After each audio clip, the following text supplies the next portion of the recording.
A local author recently wrote a book about the riots of 1967 and the report on race in America that followed. And he says much of the same sentiment that fueled those riots fueled the unrest we saw in 2020 after the police killing of George Floyd. Fox 4 Sean Rabb sits down with Ken Lesberg in this week's Here and Now conversation. Take a look. I am visiting. I want to introduce you to Dallas author Rick Lesberg, who's just written a new book called Two Societies, the riots of 1967 and the Kerner Commission report that followed. Rick, tell us, what is your book about? It's about really the workings of a special committee that President Johnson appointed in 1967.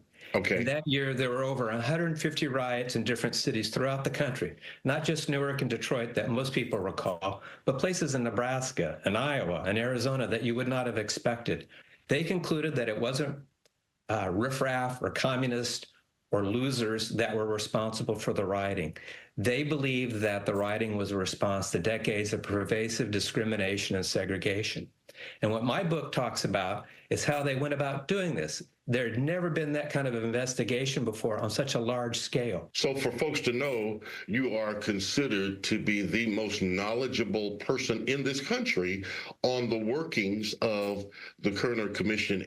I conducted about 30 interviews with people who either served on the commission, family members of people who had served on the commission staff, and then the consultants who advised the commission. In 2020, following the murder of George Floyd, we saw across the country, urban communities, rural communities, riots in the streets again. You say what as you look at compare and contrast the two? Same reasons behind it or what? The same reasons identically. Almost all the riots in 1967 were triggered by an incident involving an African-American and police. The major difference between the 1967 riots and the 2020 disorders are numerous. The 67 riots were almost exclusively male and were exclusively African-American.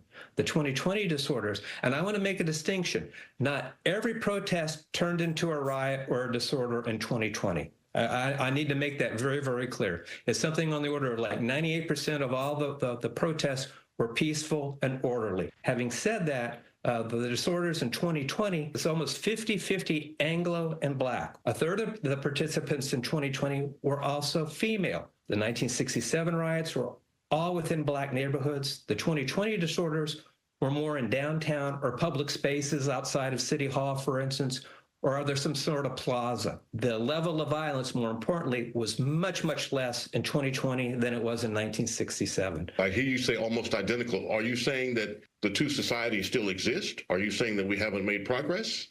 We have made a great deal of progress. It's undeniable. Yet at the same time, we still see a Black unemployment rate that is almost always twice that of the national average, no matter how low the national average is. We still have Black median income that's only about 2/3 of what white median income is. So we've made a lot of progress, but as I say, and people ask me, is the glass half full or half empty? And I say yes.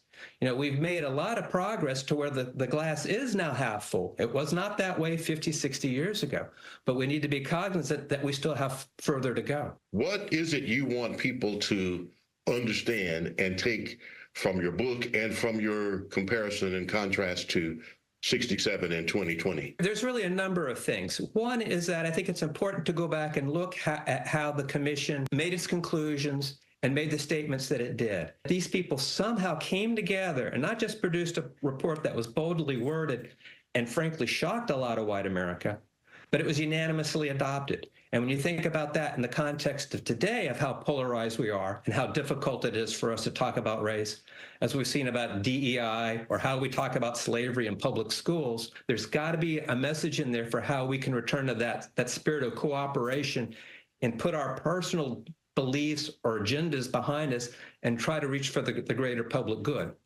The other is that you never know how far you've gone on any journey unless you know where you started. And the Kerner Report, with its documentation, will give us the opportunity to know, yes, we've made progress. We really, really have. But yet there's still further to go. Rick Lesberg, Two Societies, the name of the book. Everyone ought to read it. It's good for stimulating thought and perhaps ideas for how two societies can truly become one. thank you for talking with us about the book. Thank you for the opportunity, Sean. All right, one more look at that book, Two Societies, Rick Lesberg. It's available online and at many major retailers.